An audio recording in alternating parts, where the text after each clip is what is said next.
Yes, and we are continuous. Okay, Sandra, what is your did your plan changed starting with this crisis for a year? I think at the beginning of the year you had a plans for a year, and right now maybe this plans was corrected. No, actually, No? no. I think the answer you would expect would be yes, my plans have completely changed. But actually, a bit like the example I was giving when we discussed the long-term plan with a client, on the webinar this morning to Hungary, many people said to me, please can you give me the script, the new script, the words I use when I'm communicating with someone by Zoom? Because now we have to meet people with Zoom. And I said that the words are the same. The words are the same as if you were meeting them face to face. Zoom does not create a new language. Yeah. We are in the relationship business, and although I would love to be with you all face to face, we can still meet and have a conversation like this. So my goal for the year, my production goal, has not changed. And in fact, because I've had such a good start to the year, actually I've now set the goal, the bar a little higher. But my goals around activity, visibility, the conversations I need to have with my clients, the systems and the processes I need to have, 1 hour every day in the gym to stay fit in my body and my mind, everything is the same. Everything is the same. Mm-hmm. So I think the problem, Mikhail, is that many people see situations like this as a great reason not to do something. Oh, well, coronavirus, if the coronavirus had not come along, if we did not have this pandemic, I would be so much more successful. I would speak to more people. I would meet with more people. But the reality is, whether there is coronavirus or no coronavirus, meeting people, speaking with people, and communicating our message does not change. We can still do it. Luckily, we have telephones, social media, Zoom, Skype, WhatsApp. There are less excuses now than there were when I started in the business 30 years ago. Mm-hmm. So the simple answer is my strategy has not changed. Mm-hmm. I just communicate in a different way. You just reminded me in 2009, it was just after the crisis, and I remember annual meeting in Indianapolis. There were volunteers on the stage because there was no money to pay to professionals, and there were a lot of people, a lot of advisors scared about the situation that people will not buy life insurance during the crisis. Nevertheless, in the next year, everybody spoke that their business increased at least on 30%, 30 or 50%. Yep. And also a few other things. And MDRT, who could not afford to pay the speakers, now have over $110 million in cash reserves. The stock market has grown by over 200%, and many advisors are now writing more business than they've ever done before. And the other thing I would say is, if you cannot sell life insurance in the current market, there is something badly wrong with your business. Yeah. Mm-hmm. Really, yes, and sometimes it's like the crisis. It's like a thunderstorm. Some things became more clear, and like some weak things go away, and on the empty space you can create something very special, like you to create more solid building, like your business. Well, you've just mentioned something, Mikhail, that's very interesting. I don't know if you've heard this before, but there is a very special animal. It's called the American bison, I believe, or maybe the American water buffalo. And it is unique in the animal kingdom because when there is a storm and all of the animals run away from the storm, this American bison or buffalo runs into the storm. Mm-hmm. Mm-hmm. And it is conditioned to run into the storm because as the storm passes, it moves to the other side of the storm more quickly than all the animals who are running away. Mm-hmm. And so if you think about this as a $1 Million Round Table, the top of the table producers, they are not more skillful, they're not more knowledgeable, they're not more experienced. They just have the courage to run into the storm. That's all. The great skill, great option for top of the table members. Yes, yeah. I remember when I once upon a time I met with one guy in the restaurant, and he just shared with me that he has only 6 clients in a year. But I didn't think that he's more, I don't know, more smart or something special. He's just brave enough to and he told me that I know one word. It's sometimes it's very difficult to speak this word. Just 2 letters, no, to clients. just because you are like you just choose with this word whom you will speak about his future and whom you can help. Yeah. Another questions, guys? Andrei, Maya? What do you think about the portrait of our client in the future?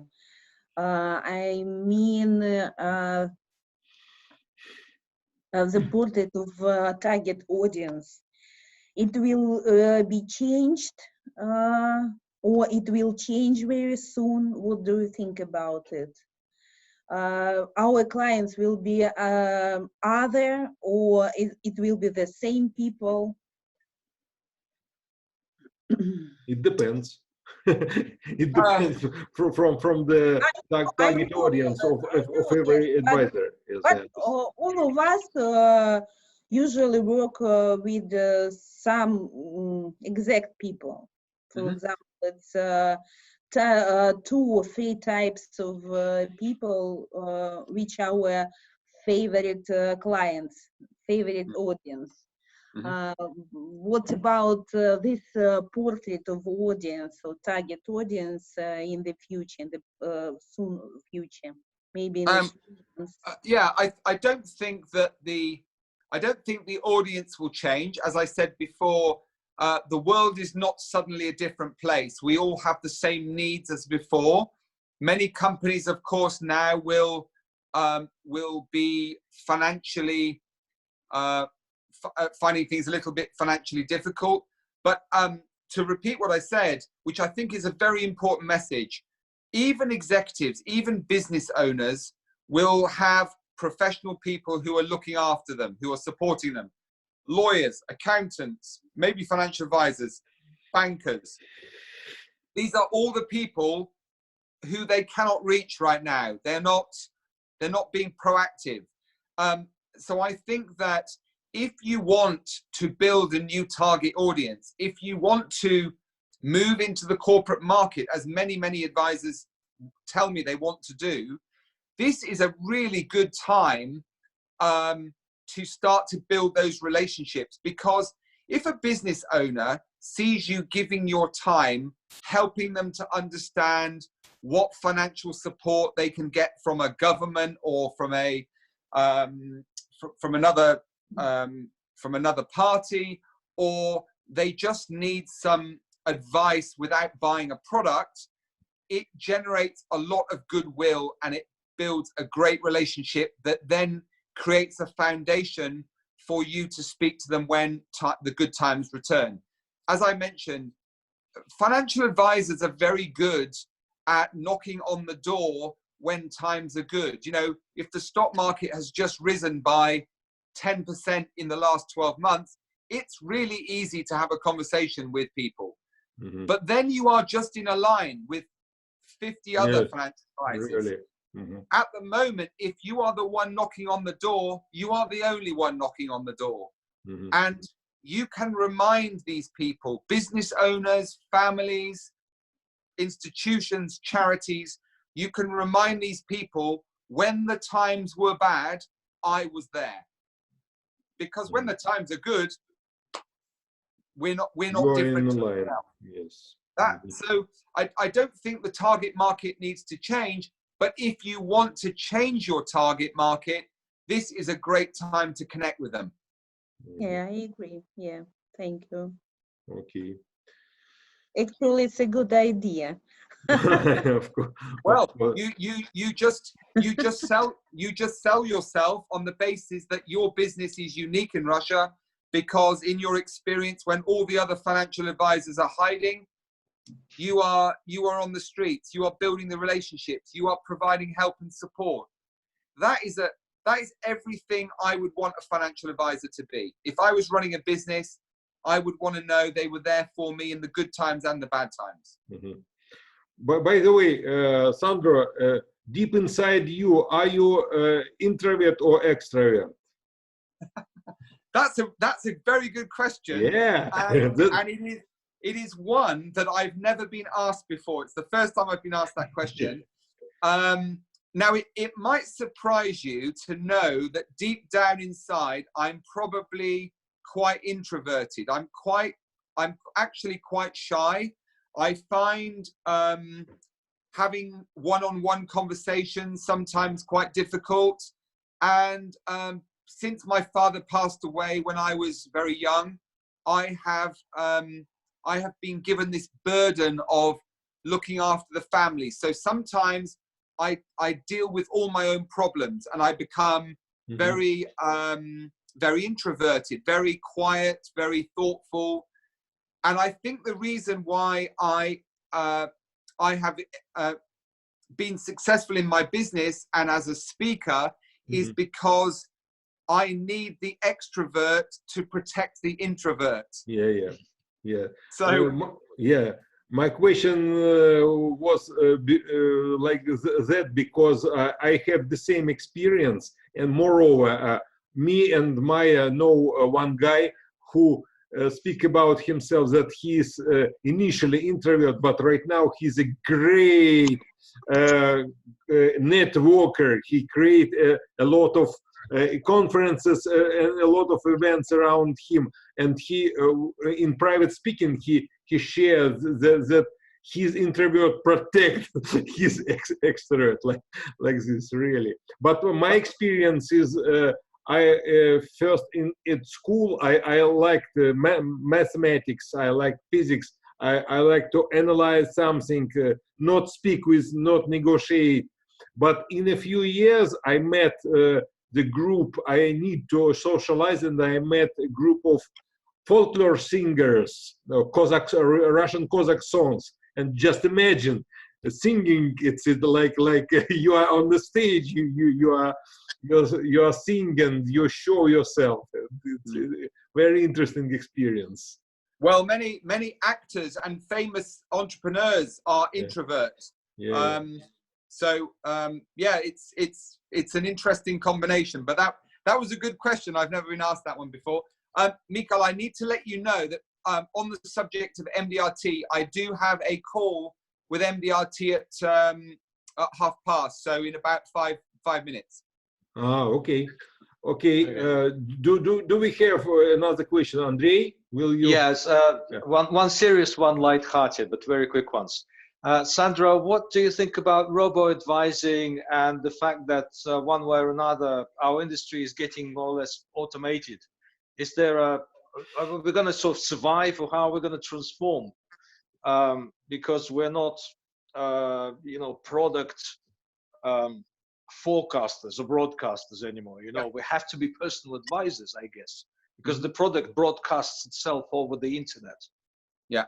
Well, that's a good question. I was asked that question about 5 years ago when we first started hearing about robo-advice. Nothing, in my opinion, has changed. Let's take this current situation. How many robots are currently calling their clients, giving them reassurance, helping them with their needs at the moment? The answer is none. If you are someone that wants to buy on price, then in the future you might use a robo-advice. Fine. It has a place. It has a place. But in my world, I add value. I'm a value-based advisor. I'm not a price-based advisor. And robo-advice will never compete on value, ever. Yes, really. Yes. Excellent. Okay. And also, you got Greek or Italian roots. What was about the name? Italiano. Alessandro Italiano. Marco Forte. Oh, wow. Ah, right. Okay, that's Alessandro. Okay. Anybody asked you about Axelrod? I can't. You are about the 20th person that said you look just like him. I'm thinking, what? Wow. So, yes. Yeah. Billions. Yeah, no. Now, if I had his money, I would be very happy. Okay. Okay. Yeah.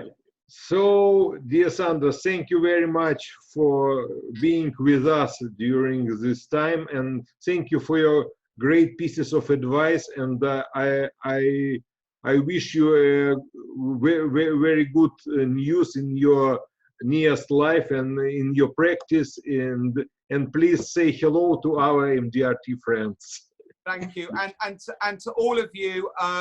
I hope you stay safe and well. And Mikhail, it goes without saying, my friend, that anytime you want anything like this from me, you just let me know. Number one, I will send you the invitation for the World webinar on the 12th of May. Great. And also, if you have the opportunity to send me this Zoom recording, I will put it on my YouTube channel. Great. Okay. Okay. Yes. Okay. Okay. See you. Thank you very much. Good you very to see much. you all. Bye. Thank you, Sandra. Bye. See you.